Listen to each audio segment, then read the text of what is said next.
जय गुरुदेव। परमार्थी प्रश्नोत्तरी गुरु शिष्य संवाद। प्रश्न, स्वामी जी भजन में रुकावट आती है, क्या करें? उत्तर, संत मत में स्वार्थ और परमार्थ दोनों पक्ष पूरे होने चाहिए। यदि त्याग में रहोगे तो लोगों का खाना पड़ेगा, सेवा करने वाले तुम्हें लूट लेंगे। दुनिया में कोई न कोई काम करना चाहिए, हक और हलाल की कमाई से भजन बनेगा। देवी देवताओं की मूर्तियों की पूजा हानिकारक है। असली देवी देवता तुम्हारे अंदर है। ये देवी देवता तुम्हें तब मिलेंगे जब तुम मन और आत्मा को एकाग्र करके अंदर जाओगे। वे सभी आत्मा के सेवक हैं। जीवात्मा परमात्मा की अंश है और इस शरीर में दोनों आंखों के पीछे केंद्र है। उसका दर्जा सृष्टि में सबसे ऊंचा है। अतः अपने से छोटे लोगों को नहीं पूजना चाहिए, बल्कि पूरे संत सदगुरु से नाम का रास्ता लेकर अंदर अंदर रूहानी मुकामों पर जाना चाहिए। देवता भी इस मनुष्य शरीर की याचना करते हैं। अंदर जाने पर स्वर्ग है, बैकुंठ है, देवी देवता है, सब मिलेंगे, आदर सत्कार करेंगे, स्वागत करेंगे। जो जीवात्मा मृत्यु लोक से भजन ध्यान करके ऊपर के मंडलों में जाती है, उससे ये सभी देवी देवता याचना करते हैं। केवल एक गुरु का सहारा है, गुरु की टेक होनी चाहिए। महात्माओं ने कहा है कि बने तो सदगुरु से बने, नहीं बिगड़े भरपूर। स्वामी बने जो और से, वाह बनीवे पे दूर। प्रश्न, स्वामी जी छोटे बड़े सभी लोग रो रहे हैं, अच्छा समय कब आएगा? उत्तर, समय से सब काम होता है। वक्त जब आ जाएगा तब देर नहीं होगी, परिवर्तन हो जाएगा और कोई जान नहीं पाएगा। रात में कुछ और, सवेरे कुछ और दृश्य होगा। धार्मिक लोग सत्ता में आएंगे, इसके पहले बहुत बड़ी तबाही आएगी।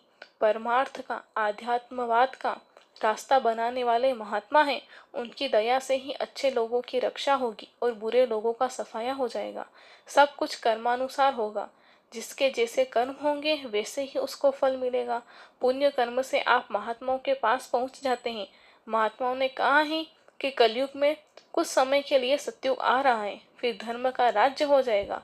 ऐसा होने पर सभी लोग ईश्वरवादी हो जाएंगे और सुखी हो जाएंगे। प्रतीक्षा तो करनी ही होगी।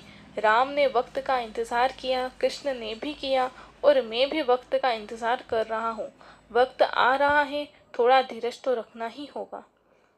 प्रश्न, स्वामी जी जीते जी मरना क्या होता है? उत्तर, मरना कहते हैं मौत को। एक मौत इंसान की तब होती है जब उसकी उम्र खत्म होती है। दूसरी मौत वो होती है कि उम्र अभी बाकी है और मर जाता है।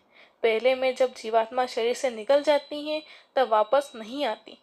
दूसरे मामले में जीवात्मा जब चाहे शरीर से अलग हो जाए और कुछ समय बाद फिर शरीर में वापस आ जाती है। इसी को जीते जी मरना कहते हैं। मौत की प्रक्रिया इस प्रकार है। जब मौत होने को होती है तब जीवात्मा के प्रकाश का सिमटाव होता है। शरीर में जीवात्मा दोनों आँख के बीच में बैठी हुई है। संत मत की साधना में संत सदगुरु से दीक्षा यानी नामदान लेकर जब हम ध्यान करते हैं और उसे दोनों आँखों के मध्य में ले जाने की कोशिश करते हैं तो पहले पैर सुन्न होते हैं। धीरे धीरे शरीर के 9 द्वारों को खाली करता हुआ प्रकाश जब दोनों आँखों के मध्य पहुँचता है तब वहाँ प्रकाश का समूह बन जाता है। इस प्रकार आँखों के नीचे का भाग बिल्कुल सुन्न हो जाता है। जीवात्मा अभी शरीर में है। ऊपर से नाम शब्द आकाशवाणी आ रही है। बहुत ही मधुर संगीत है जिसे आत्मा सुनती है। सुनते सुनते उसमें लय होकर ऊपर की ओर खींचती चली जाती है। ठीक उसी प्रकार जैसे मृग बीन की आवाज को सुनते ही अपने सुध बुध खो बैठता है और बधिक के पास पहुंच जाता है। फिर नाम अथवा शब्द आत्मा को एक बार की खींच लेता है और वो शरीर से अलग हो जाती है। यह आत्मा उड़ने वाली है और उड़कर पलक मारते ही स्वर्ग में पहुंचती है जो आसमान के ऊपर है। वहां देवी देवता रहते हैं, वहां सदा प्रकाश रहता है। देवी देवताओं से मिलने और बातचीत करने के बाद वो अपने शरीर में वापस लौट आती हैं। इसी को कबीर साहब ने कहा है कि जहाँ मरने से जग डरे मेरे मन आनंद, कब मरी हो कब पाई हो पूर्ण परमानंद। प्रश्न, स्वामी जी मन बड़ा चंचल है, कैसे वश में होगा? उत्तर, जितनी भी जीवात्माएं चाहे जल में हो या आकाश में हो या पृथ्वी पर हो, वे सबकी सब सतलोक से आई हैं और उन सबका अपना घर सतलोक है। कर्मों का बंधन है। भजन से ही जीवात्मा कर्म बंधनों से छूटेगी और अपने घर सत्यलोक पहुंचेगी। फिर जन्म मरण का चक्कर समाप्त हो जाएगा। समय थोड़ा रह गया है, जल्दी करो। मन जिस घाट पर बैठा है वह सूरत यानी जीवात्मा का घाट है। वह वहां सूरत को घेर कर बैठ गया और सूरत का बैरी और दुश्मन बन गया है। वह इतना चंचल है कि बार बार इंद्रियों के दरवाजे पर भाग जाता है, बाहर दौड़ लगाता है, कहीं लड़ाई करता है, कहीं झगड़ा करता है।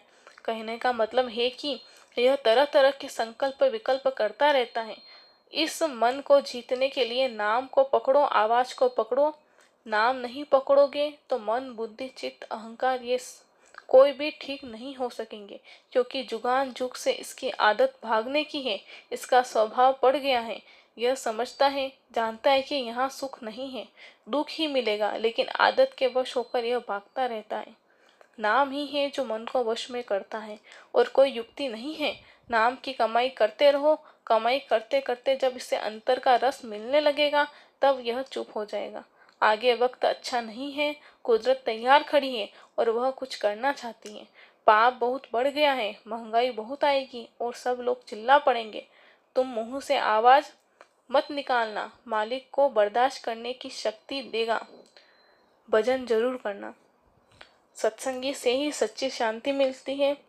सत्संग से ही सच्ची शांति मिलती है। सत्संग में सबको आना चाहिए।